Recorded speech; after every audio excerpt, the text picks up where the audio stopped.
So guys, continuing with our STM8S UART device driver development. In the previous video, I have told you about its the UART registers and just giving you about it overview from its data sheet, about its registers and little bit about its configuration. So now we are going to write its device driver functions. So first getting to know with the registers and simultaneously we will be also seeing the code. So first is the UART status register. As its name suggests, status register, so it has the bits which will tell what is the ongoing operation going inside my UART communication of my STM8S. Okay, so there is a TXC transmit data register empty, TC transmission complete, which transmit data register empty will tell that when my TDR register has been transferred to the shift register, and that means that when it is set as 1, my data is transferred to the shift register and I can send more data to my transmit, and my register is empty. When it is 0, data is not transferred to the shift register, data is still lying on my data register and you can't send any more data. So that's what I have done in the transmitter function also, that I have simply while loop of while I am simply doing a while loop on the TXC flag. Whenever the TXC flag will be set as 1, that means data has been transferred, write the next byte. And whenever meanwhile when it will be 0, so data is not transferred, so it will stay in the while loop and wait for getting the data transferred. Now TC transmission complete, this is the one, it means that there are two stages: transmit data register to transmit shift register, and from transmit shift register to my TX pin. So as I have given the data from my TDR to transmit shift register, that I can get to know from the TXC bit, so that means I can write more data to my data register. Now my shift register has also given the data to my TX pin, that is data has been transmitted out of my microcontroller, that we will come to know from the TC, that is transmission complete. So I am also looping that one for the safe side for a better reliable communication. Okay, then there is an RxNE bit which is used in the receiver part of basically, that will tell that this bit is set by hardware when the content of RDR shift register has been transferred to my UART data register. That is, this register is not in control of my microcontroller. This is in control of my ongoing UART device which is doing, and whenever it will send any data, my microcontroller will receive the data on my received data register, and as soon as I get any data on my received data register, this bit will set 1. So that's what I have done. While loop, while this RxN is set as 1, come out of the while loop and return the data register as it has received some new data. That's all that you have to write in the receive and the transmit byte. Okay, now for rest of the bits are like overrun error, noise overrun error, framing error and parity error. This we can use for better reliable communication when we will be doing the codes for our IRDA smart card or the synchronous communication protocols, implementation of the ring buffer. Then is the UART data register, in which we writes the data, and then this is the baud rate generator. So we will configure the values in the UART div baud rate according to the values which we need.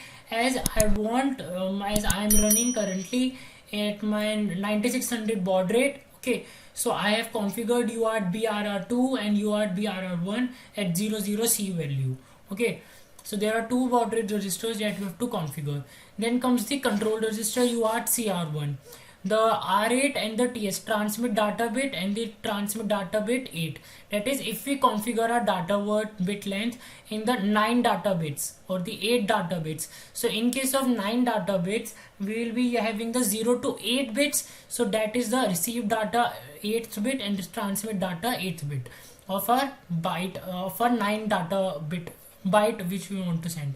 Okay, then comes our UART disable bit. Okay, we will configure this as just a second. Yeah, okay, so we will configure this as UART 0 enabled, that is UART is enabled, so we will by default it is 0 and we will leave it to be 0. M is the word length. By default we will be using the one start bit, 8 data bits and n stop bits. So by default M is 0 only, so we will not use this in our code also because these are the default settings. wake up method, and this is of currently we are not using. Okay, all these things. Then in the UART control register CR2, this bit this byte register controls that whether my interrupt has to be generated or not, and this register also has the bits for enabling and disabling my transmitter and receiver bits. Okay, TEN and REN bit. So receiver enable and transmitter enable. So both of these bits are set in the UART CR2 registers. Okay, rest of the registers like UART CR2 and CR3, CR4, CR5, these basically CR6, these basically have the register configuration for my LIN protocol, standard smart card protocol, and all these protocols which we are not using as if now, as we are just writing the bare metal code for simple asynchronous communication. So that's all that you have to do in your code. First you need to just configure your baud rate that I have told you for 9600 will be 0x 0x 0x 0c 0x 0c for my BRR1 and BRR2. And in the UART pin configuration, I am using my UART1 is at my PD5 and PD6. PD5 is my TX pin and PD6 is my RX pin.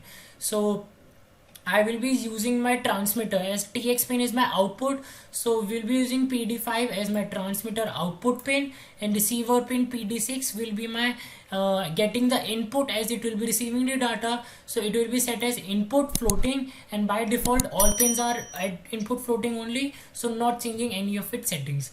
Then the baud rate I have told you, and then in the UART initialization, simply first you will call the UART pin configuration, because first thing we will do is configure our pin. Then just this is like you can just do it as for a better reliable UART communication. Okay, and then this is UART baud rate, and then just enabling the receiver and transmitter bits, and then enabling my UART bit. Okay, UART enable. So that's all that you have to write the code, and that's all that you have to write in the transmit byte which I have told you, and that's all you have to write in the receive byte. Rest of these functions are like the application, not application but board specific for like the middleware codes in which I am transmitting the string by calling my UART transmit byte only till the end my string has been reached to my null pointer. Then I have also created a function for transmitting a binary byte, that is for printing the binary values. So for that I have created a function using the UART transmit byte only, and the UART decimal for printing the integer values like 32, 300, 500, 600, like these values. Okay, and the receiver byte. So in the main function my code is very much simple. Simply UART initialize, configures baud rate, pin configuration, enable and my receiver and transmitter part. Then simply UART transmit string, UART transmit string this, UART transmit binary byte, UART transmit decimal, just for testing these things. So now you just build your code. Okay, and from ST Visual Programmer we will upload the code into our microcontroller, and you just need to connect your this FT323R1 these red color chips, okay, to your PD2 and to your these UART pins of PD5 and PD6. Correspondingly PD5 is connected to my receiver of this, and PD6 will be connected to transmitter of this, and VCC ground common to my STM8S. Build your code, upload your code into a microcontroller and open the serial port, and your code will run. Okay, so that's all for this video guys. I hope you get to know about how to write the UART register device driver, UART device driver for STM8S microcontrollers, and I hope you all have get to know the overview that how exactly do we write the device drivers. Like I have done the same method for AVR also, for STM32 also, and for STM8S also.